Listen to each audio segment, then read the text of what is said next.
Hey, good morning. We're here with Spencer Brooks from the Knowledge Group. How you doing, Spencer? Yeah, good, thank you. Thanks for inviting me.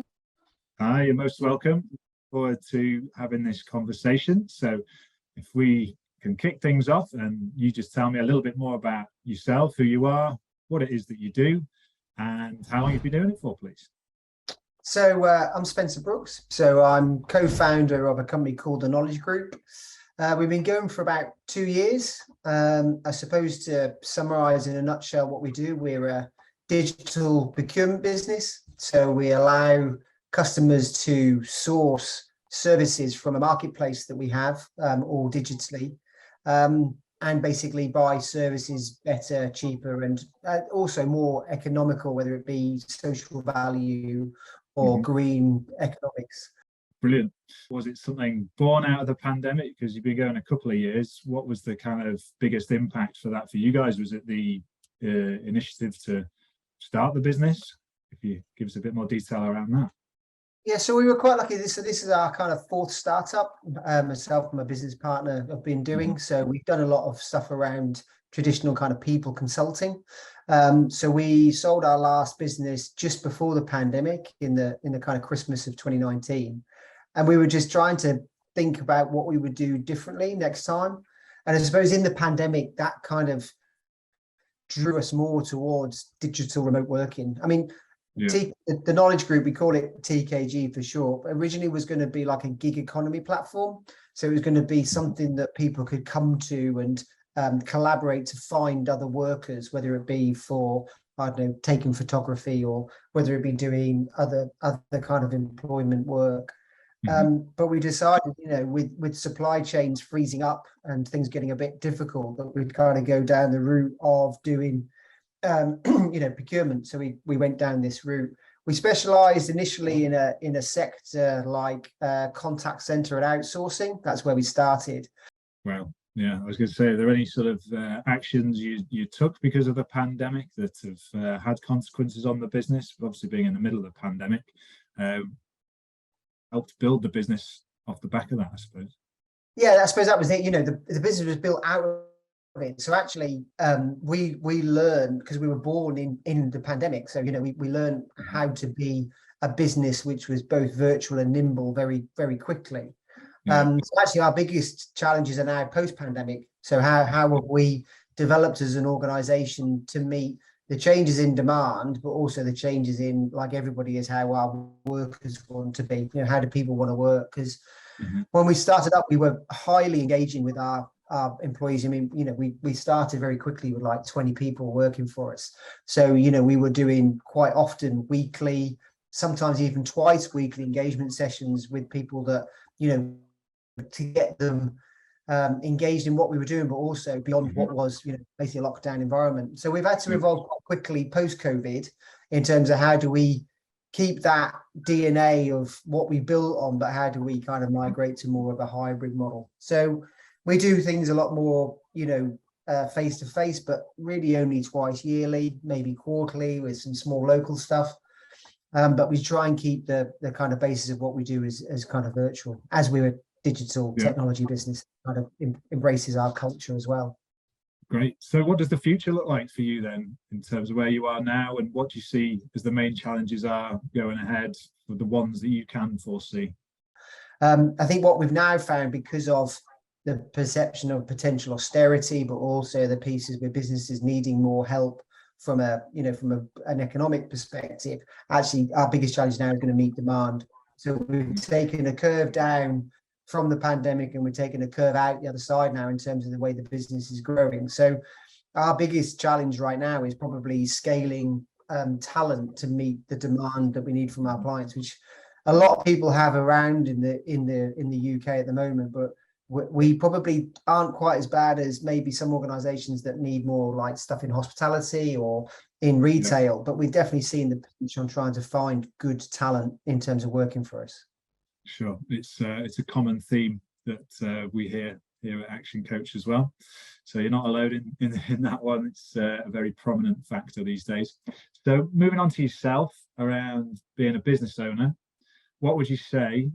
And obviously you've got a history of startups, as you say, and an exit there. if there's one learning that you can share, that'd be your biggest learning.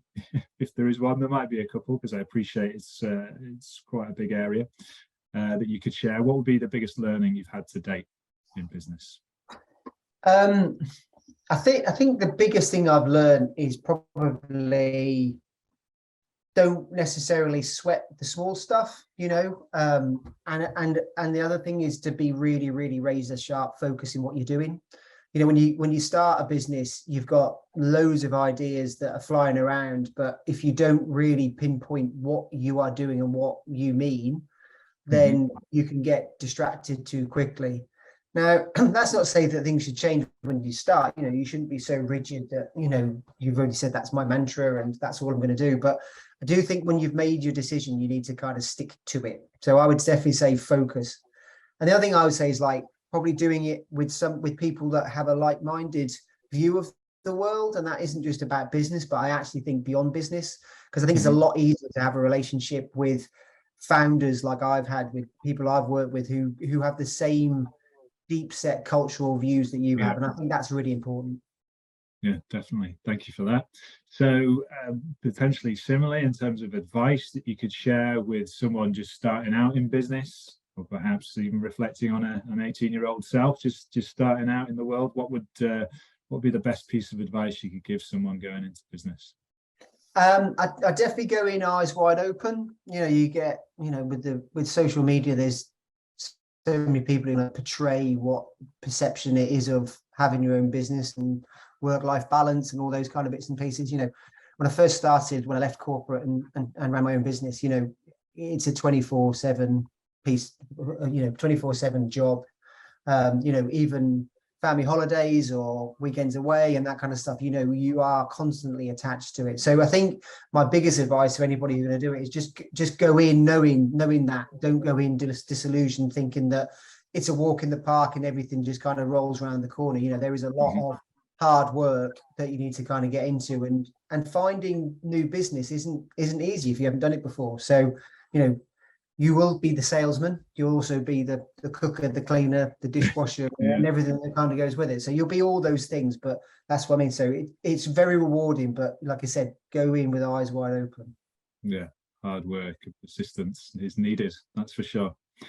Thank you for that. So what inspires you to do what you do?